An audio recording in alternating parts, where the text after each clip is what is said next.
Hello, this is Myra Elaine on the Buying Space channel, and today I continue reading the Torah, which is Genesis, Exodus, Leviticus, Numbers, and Deuteronomy. And today I'm in chapter 22.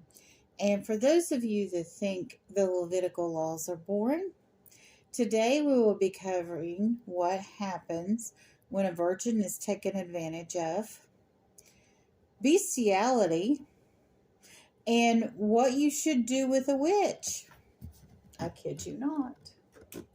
So we are in chapter 22, starting in verse 15.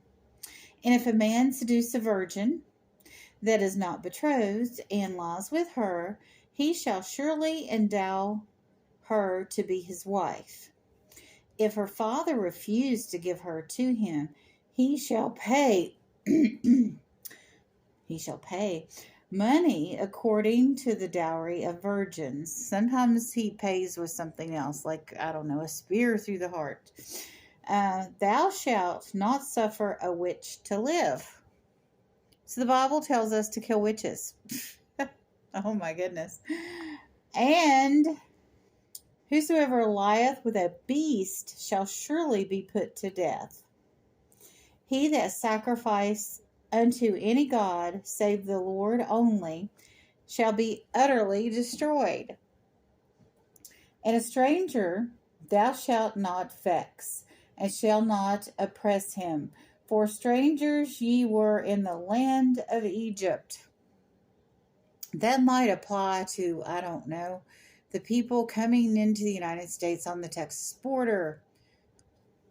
We should not vex them or oppress them, for strangers ye were in the land of Egypt. Ye shall not afflict any widow or fatherless child. Let me repeat that. Thou shalt not afflict any widow or fatherless child. So taking advantage of those who are vulnerable is not okay. It says it right here in the Bible. If thou afflict him in any way, any wise, for if he cry at all unto me, I will surely hear his cry.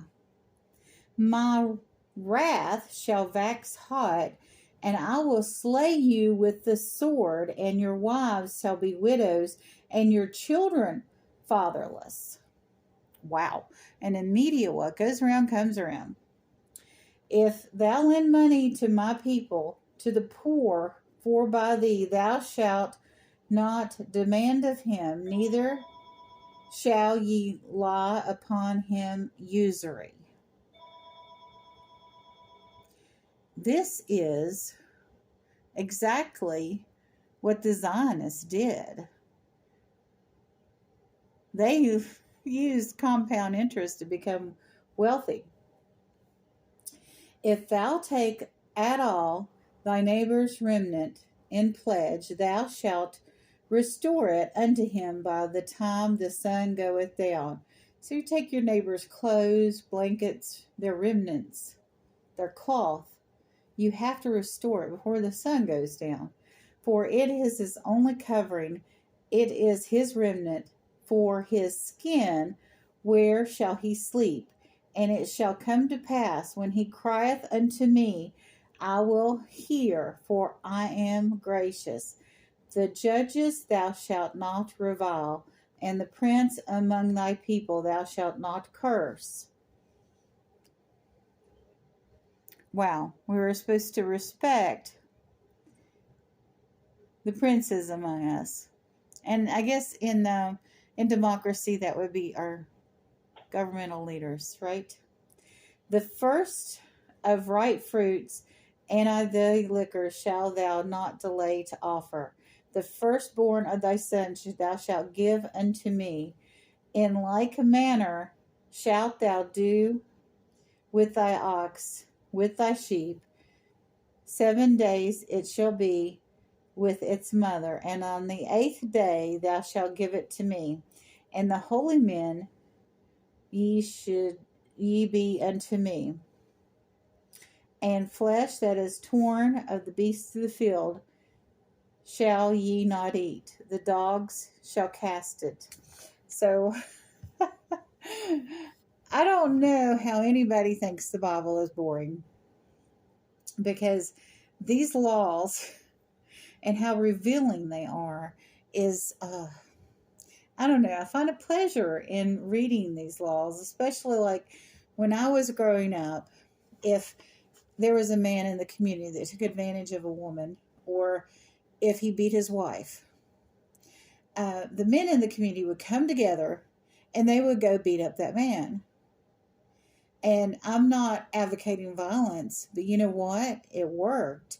And the women in the community were respected, because the men in the church would gather together and go have a talking to with the gentleman that would take advantage of a virgin. Now, in this verse, it's talking about an unbetrothed virgin, but she is willing to lay with him. He's lied to her. He's told her he loves her, and he says he's made all these promises.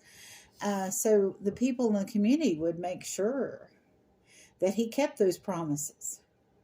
I mean, I grew up hearing about shotgun weddings, and people in general behave themselves more because there was this element of, if you play, you pay. And people had pigs that they would throw people in their pig, knock them out and throw them in their pig pit. And there would be no evidence left that that person was even there.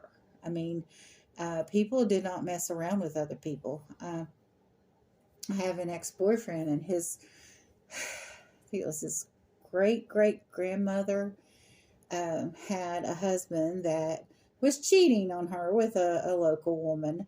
And back then, and she had children, she was been widowed, and her husband was fooling around with this other woman.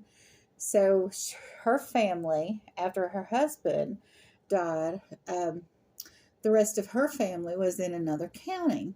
So she didn't have community support, but she did have the cow, and she had the chickens, and she had what she needed to take care of herself and her kids. Of course, this woman's husband was helping her too. So what she did was she didn't get violent with her husband, and she didn't get violent with the woman. She went and shot her cow. So when her cow was shot, she didn't have any way to feed her babies. She no longer had any milk. So she had to move back where her parents lived, because she no longer had a cow. And vengeance was usually swift. This woman that was my ex-boyfriend's ancestor was very smart in how she handled that, because if she'd have shot her and her husband, then her and her children would have been in desperation. So she shot the cow. And that one's not in the Old Testament, but there certainly is a lot of stuff like that in here. And, it sounds wild and it sounds wicked because it's violent.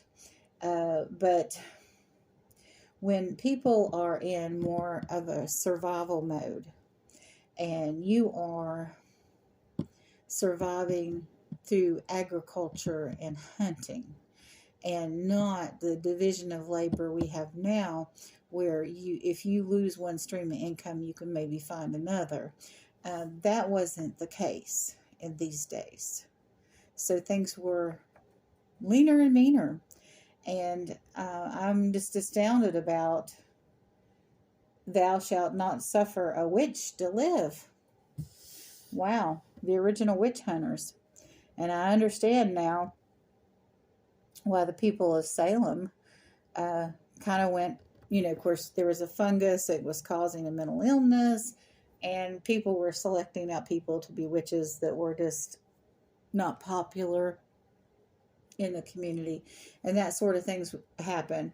But this is right in the Bible. Thou shalt not suffer a witch to live. Of course, it doesn't give a definition of what they would have considered a witch at this time. what a witch is now is considerably more complicated, because you have Wiccans who are not witches. They worship Mother Earth. They don't worship Satan. So is this a full satanic witch? Um, you know, were they Baal worshippers? But did they have to use magic to vex others? But it seemed like vexing was common, because it says not to vex a stranger. So if you vexed a stranger, were you then a witch? So, it's a lot of stuff that needs cultural reference to it, but at the same time, it's in no way, any shape or form, boring. I would like to delve into what these types of customs and things meant, what it meant to be a witch then, and what